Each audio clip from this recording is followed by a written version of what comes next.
আসসালামু আলাইকুম দর্শক, আপনাদের সবাইকে স্বাগতম আমাদের আজকের স্পেশাল টক শোতে।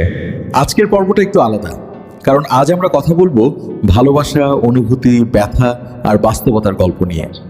আর এইসব বিষয়ে নিজের অভিজ্ঞতা আর হৃদয়ের কথা শোনাতে আমাদের সাথে আছেন পিঁপড়াও হুমায়ুন মোল্লা। ধন্যবাদ হাকিম ভাই। ভালোবাসার গল্প কখনো পুরানো হয় না, শুধু মানুষগুলো বদলে যায়। ঠিক বলেছেন হুমায়ুন ভাই।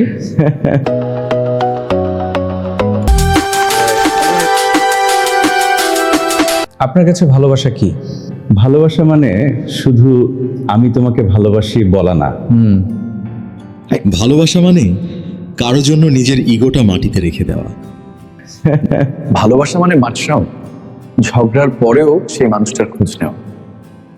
আর সত্যিকারের ভালোবাসা সেটা কখনো শব্দে বোঝানো যায় না, শুধু অনুভব করা যায়।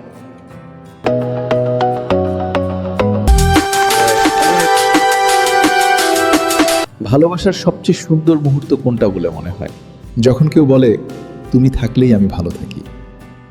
একটা ছোট মেসেজও তখন হাজার সুখ দেয়। ভালোবাসা তখনই সুন্দর যখন সেটা শান্তি দেয়, টেনশন না।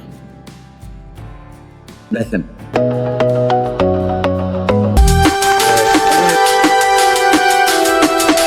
যারা ছ্যাঁকা খেয়েছেন তাদের জন্য কিছু বলবেন? ছ্যাঁকা খাওয়া মানে জীবন শেষ না, বরং এটা একটা শিক্ষা। যাও, কাকে বিশ্বাস করা উচিত, কাকে না, এটা একটা শিক্ষা। যে আপনাকে ছেড়ে গেছে সে আপনার ছিলই না। আর একটা কথা মনে রাখবেন মাস্টার, আপনি কারো অপশন না, আপনি কারো প্রায়োরিটি হওয়ার মতো মানুষ।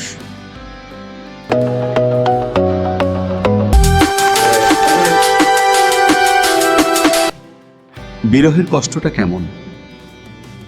বিরহের কষ্টটা এমন, আপনি হাসবেন কিন্তু ভিতরে ভিতরে ভেঙে যাবেন। সবার সাথে কথা বলবেন, স্মৃতি মুছতে পারেন না।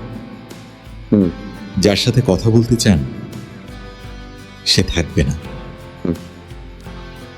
আর মানুষটাও ফিরে আসে না।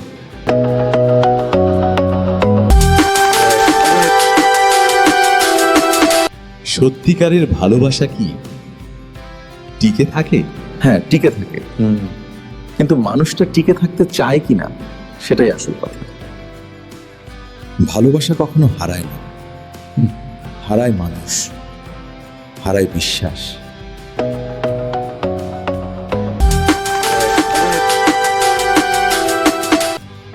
একটা সম্পর্ক টিকিয়ে রাখতে সবচেয়ে গুরুত্বপূর্ণ কি? রেসপেক্ট আর আন্ডারস্ট্যান্ডিং। ভালোবাসা থাকলেই হয় না, মানুষটাকে বুঝতে হবে, তার খারাপ সময়ও পাশে থাকতে হবে। আর ইগো, এটা সম্পর্কের সবচেয়ে বড় শত্রু।